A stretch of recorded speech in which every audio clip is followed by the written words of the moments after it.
Hello everybody. So now today we are going to start linear programming. So in previous lecture we discussed how we can maximize a linear programming model, but in this session we are going to discuss a problem for minimization of total cost.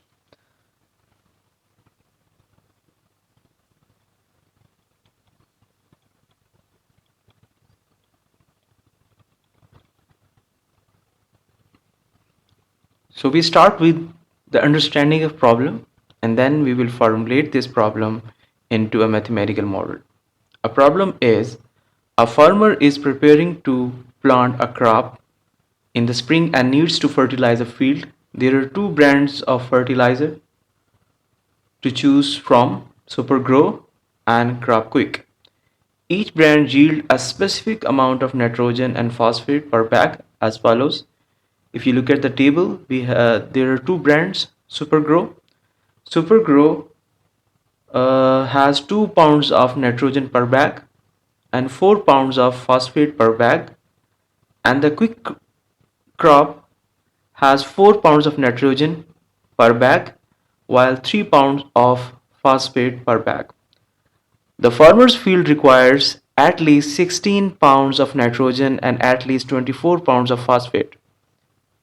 Supergrow cost $6 per bag and Crop Quick cost $3 per bag. Farmer wants to know how many bags of each brands to purchase in order to minimize the total cost of fertilizing. So from this problem, the first step is to identify the key decision variables, objective functions, and then constraints. Once we complete the formulation of problem, then we can use any method to solve the problem, such as in this case, we will be using graphical method. So in this problem, it is clear that we have two decision variables. So first of all, we will write the decision variables in here.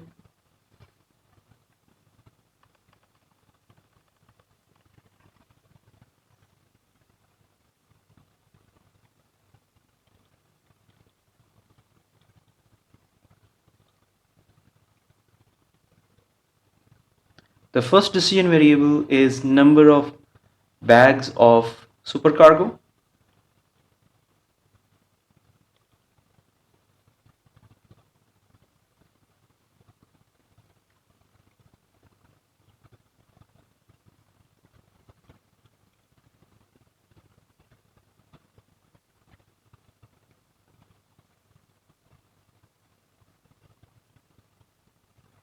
And x2 is the number of bags of crop quick. Number of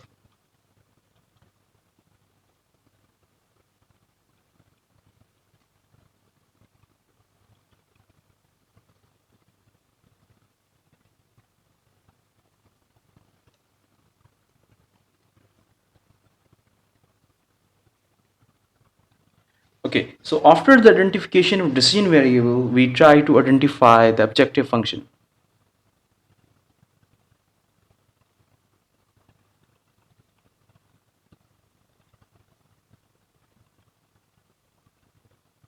Okay, so in this case, you can see that cost per bag of Super Grow is $6 and the cost per bag for Crop Quick is $3. So we can see that objective function is minimize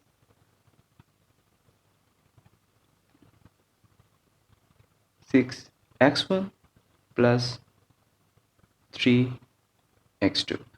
So here is an objective function. Now we will identify the constraints in the model.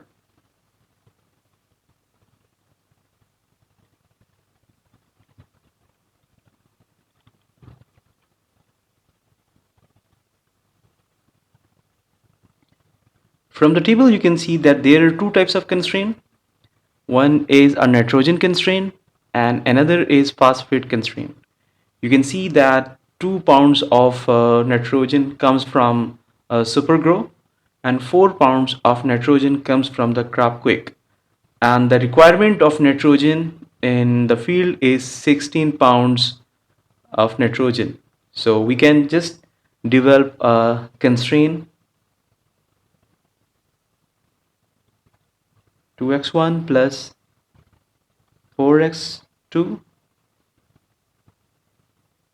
should be less than or equals to 16. And we call this constraint as a super nitrogen constraint.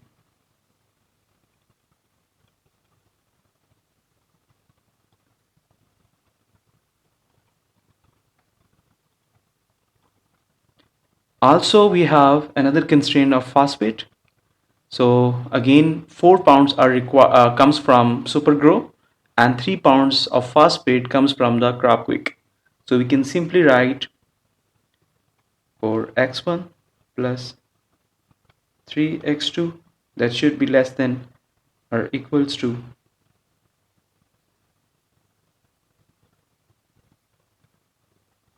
we call it phosphate constraint.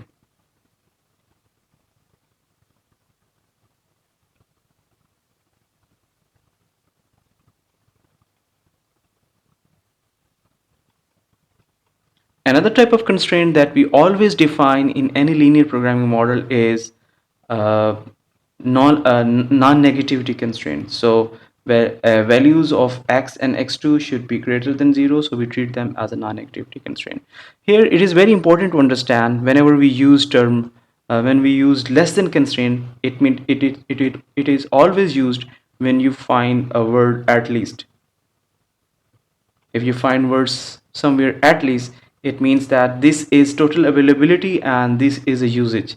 So on the left hand side is usage, and on the right hand side is availability of the resources.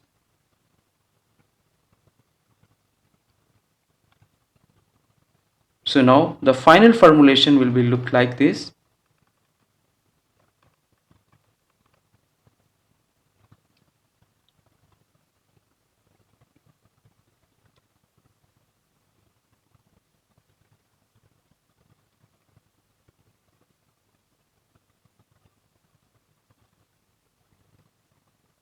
In which we have an objective function, minimize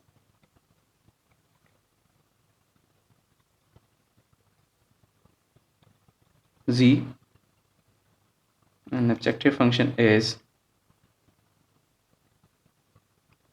6x1 plus 3x2 subject to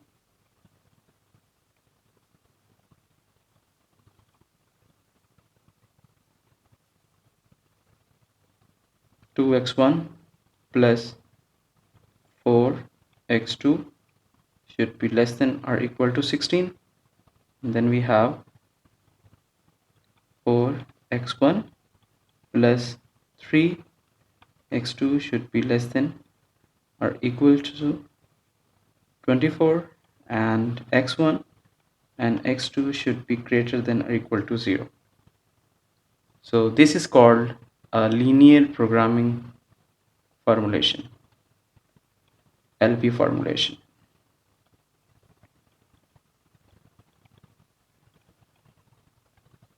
So in next step, we will be using graphical method to solve this problem.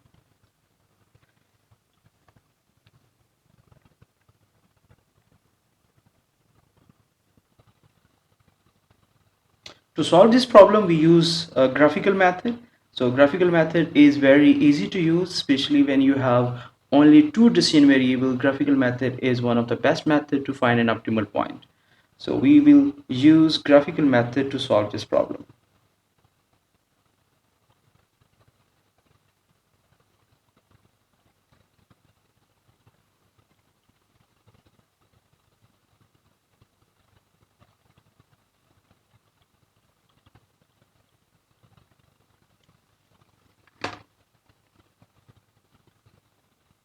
The first step in graphical method is to identify, to construct a graph.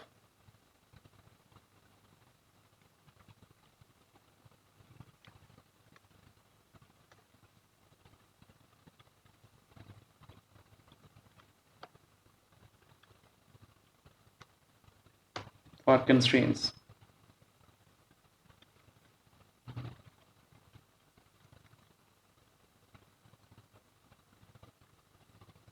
To construct a graph for the constraint, first of all, we assume these constraints as an equality constraint.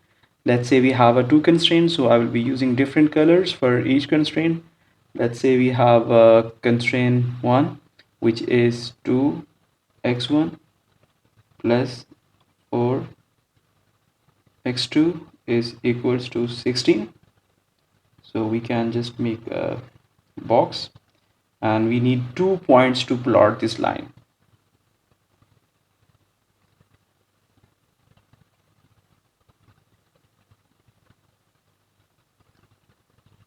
You have x1, x2. What if we put value of x equals to 0, so we can find out the value of x2. If we put value of x1 equals to 0, so we can get the value of x2, which is 4. And if we put value of x2 equals to 0, then we can get the value of x1, which is 8. We will repeat the same process for another constraint, and for that I might choose another color. Let's say I choose this red color for this constraint. So the constraint is for x1 plus 3x2 is equals to 24. So again I will make another box.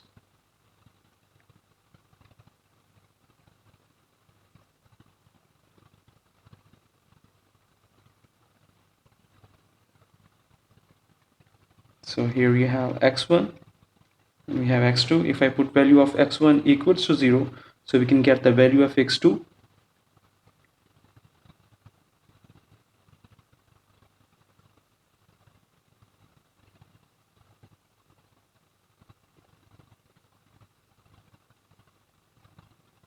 So we get 8 in here, and then if we put value of x3 equal to 0, so we can get the value of x1 equals to 6. So from here we get 2 points. Let's say for here I got a point A. In this case, let's say we call it 0 and 8, and then we have, let's say, point B, which is 6 and 0. Similarly, we have another point. Which is here we have A point is 0 and 4. Sorry, C, and then we have point D, which is 8 and 0. So now we have 2 points, AB and CD. So we simply plot these constraints on a graph.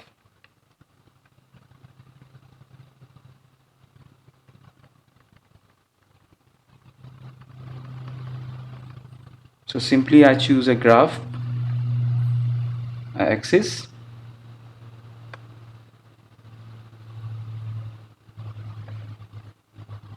and here we can define the scaling. Let's say our scale is from 0 to 10, so I can simply write it's 0, 2, 4, 6, 8 and 10. Again 0, 2, 4, 6, 8 and 10. So on x-axis we take value x1, and on y-axis we take value x2. So now we need to plot the lines for each constraint. So to plot the line, we will be using the points. Let's say, for example, we have one constraint, 2x1 plus 4x2 is equals to 16. So it has 2 points, C and D. So let's start with the C. C is, so I will be choosing the same color that we used there. This is, I call it point C. Okay, C has 2 coordinates. On x-axis it's 0, and on y-axis it is 4. And then we have on D which is 8,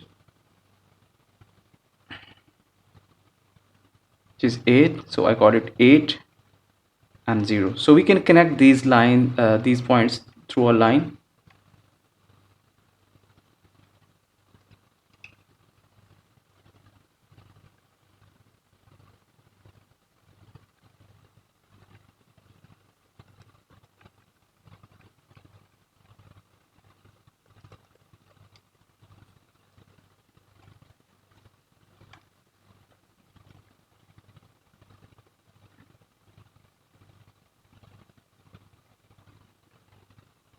So this line shows an equation of line which is 2x1 plus 4x2, which is equals to 16.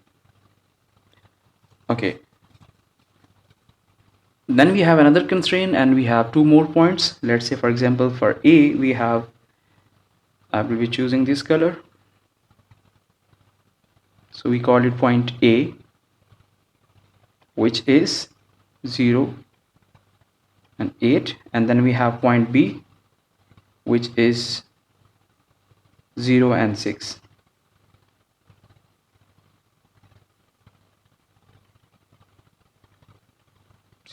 So simply we can connect this point with a line.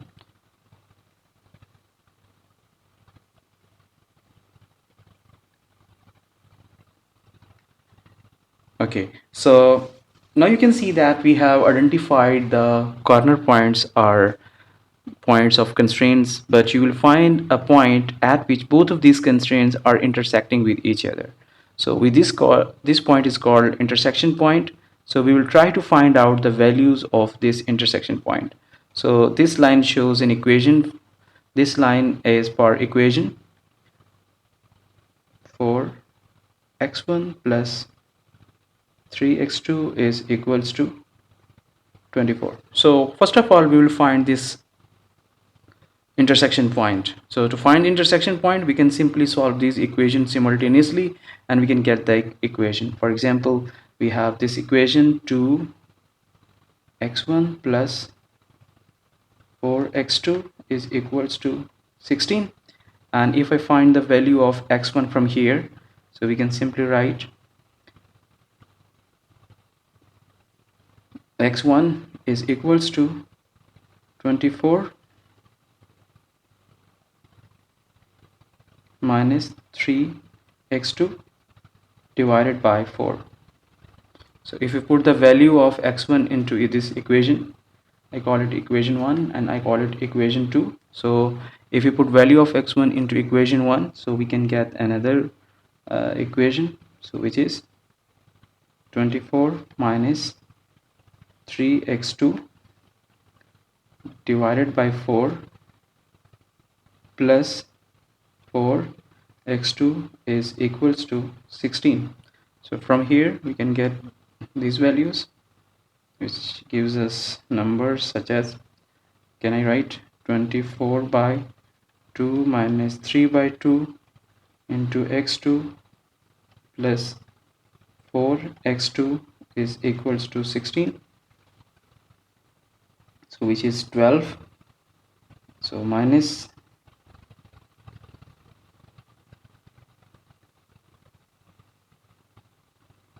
3 by 2 x2 plus 4x2 is equals to 16 minus 12.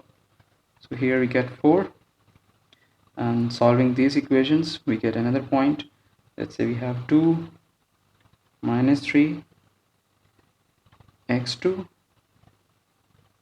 plus 8 x2. So we can simply multiply 2 on either side, so we get a new equation from here.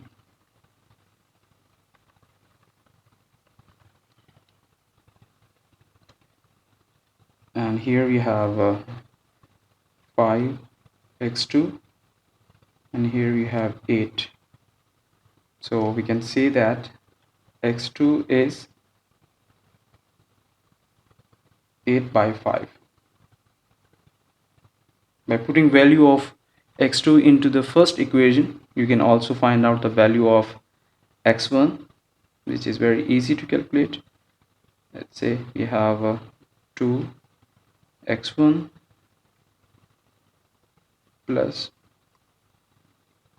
4 into 8 by 5 is equal to 16.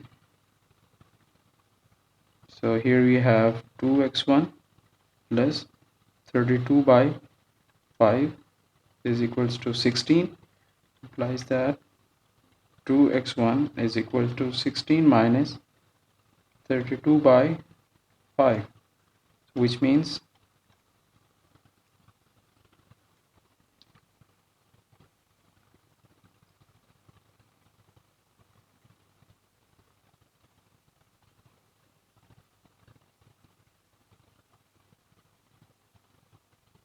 16 multiplied by 5, 80. 80 minus 32 divided by 5.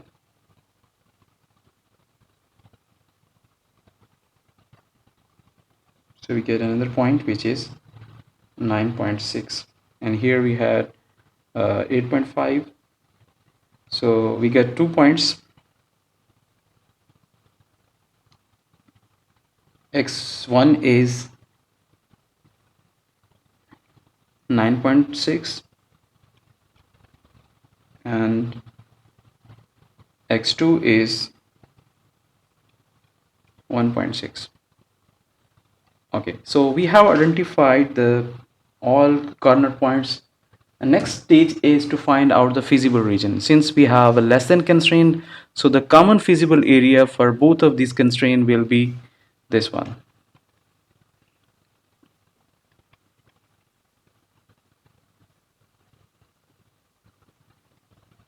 This is a common.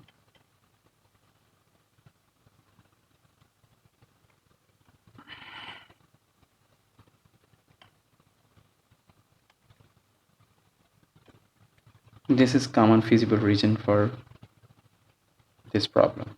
Starting from here, yeah, we call it feasible region for this constraint. Okay, so now we would like to find out the minimum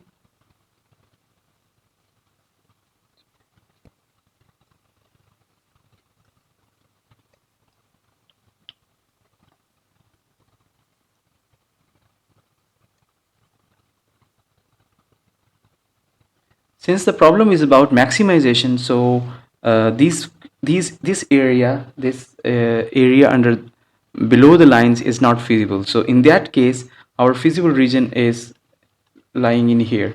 So at which, so in this, the feasible region in case of minimization will be on the upside of the lines. So now we have 3 points which are in feasible region A, I call it point E and D. So we will evaluate all of these points and we will see that at which point we get the minimum cost. So we will evaluate all of these points. So let's say we have an objective function z, which is z, and we will evaluate point A, which is equals to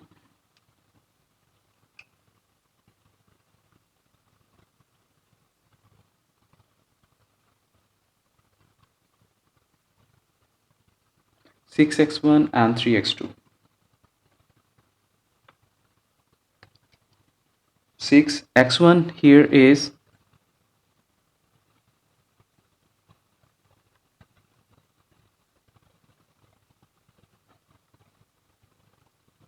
x1 here is 0, 3 and 8. So we have 24. And then we have another point, point E, that E, which is 6 into 9.6 plus 3 into 1.6. So let's find out the value for this equation.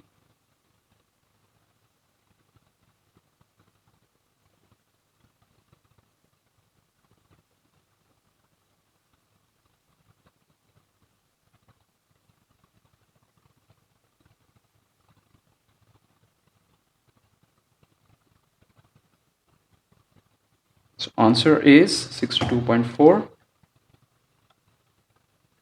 And then we have another point which is 8 and 0. So we call it point B. 6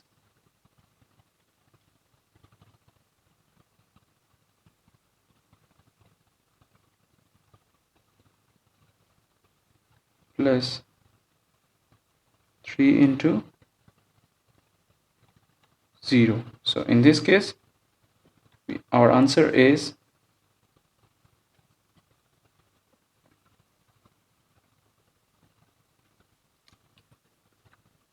48.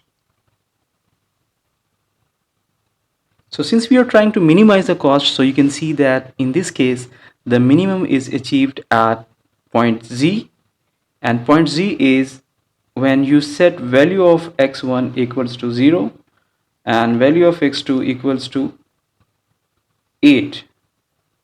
Okay, then the objective function value becomes equals to 24. So in order to maximize the profit, farmer should go for the quick crop for choosing fertilizer for his land. So this is an optimal solution.